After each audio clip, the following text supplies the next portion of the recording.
Happy anniversary, happy anniversary.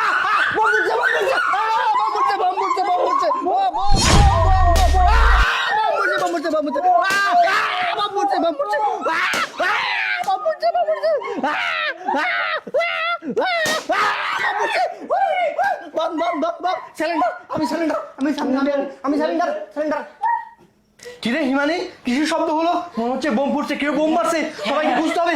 Bomb bomb, সবাই bomb মারছে, সবাইকে সাবধান হবে। না না স্যার, বোম ফুটেছে, পিস্তলে গুলি মারছে।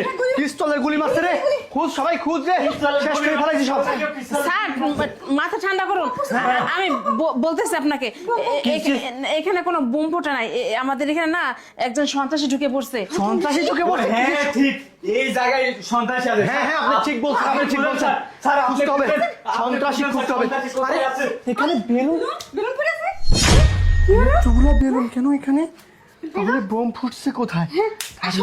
সন্ত্রাসী নাই। এই মানে কোথায় সন্ত্রাসী লুকিয়ে আছে? সন্ত্রাসী তো এইখানেই ছিল স্যার। এখানে কোথায় চলে গেল? হ্যাঁ স্যার, সন্ত্রাসী গুলি করছে। না না গুলি কর না, কিন্তু সন্ত্রাসী তো তুই কে? আই বের হ। এই যে স্যার সন্ত্রাসী। স্যার সন্ত্রাসী এই রুমেই আছে স্যার। সন্ত্রাসী এই রুমে আছে সেটা ঠিক আছে, ও আমার বউ, ওই বাড়ির কাজের লোক, আমি এই বাড়ির মালিক। তুই কে? স্যার আমি সন্ত্রাসী খুঁজতেই স্যার তুই সন্ত্রাসী খুঁজতে ঢুকছিস? হ্যাঁ, স্যার। আরে প্রিয়া, তোমার বাচ্চা কোথায়? বাচ্চা তো মনে হচ্ছে সত্যি সত্যি সন্ত্রাসী। আর এতগুলো বেলুনের টুকরো এখানে পড়ে আছে, আর এই লোকটা আমার বাসায় কি করে? স্যার আমি সন্ত্রাসী খুঁজতেই ঢুকছি। সন্ত্রাসী খুঁজতে ঢুকছিস মানে? হিমানি ঘটনা কি? আর ম্যাডামের কোনো বাচ্চা টাচ্চা পেটে নেই, বেলুন ফুটায় সব সময় করে। আপনাকে ধরা দিলাম এর জন্য। আর কোনো সন্ত্রাসী না, ম্যাডামের বয়ফ্রেন্ড আমি।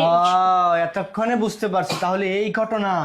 তুমি পেটের মধ্যে বেলুন ঢুকিয়ে আমাকে বোকা বানাচ্ছিলে। হ্যাঁ, স্যার। আর এই লোকটা বোমের শব্দ পেয়ে বেরিয়ে আসছে, তার মানে এই লোকটা হচ্ছে তোমার বয়ফ্রেন্ড। আবার না না কি? এটাই তো সত্যি, আবার না না করতেছিস কেন? হ্যাঁ, তোর বাচ্চা কোথায় গেছে সেটা বল। তোর বাচ্চা কোথায়? মানে মানে কি? হ্যাঁ, তুই বেলুন ঢুকিয়েছিস, আর এগুলো সব বেলুন পড়ে আছে এইখানে। আর তুমি এই সুযোগে ঢুকে, আমার রুমে ঢুকে তুমি আমার সাথেই সন্ত্রাসী খুঁজতেছো, তাই না? চলো, তোমাকে আমি সন্ত্রাসী খোঁজাচ্ছি। মানে ওকে ধরে রাখ, ওর বাবা মাকে ফোন দিয়ে ডেকে নিয়ে এসে বিচার করবে, আর তোকে আমি থানায় নিচ্ছে। চল।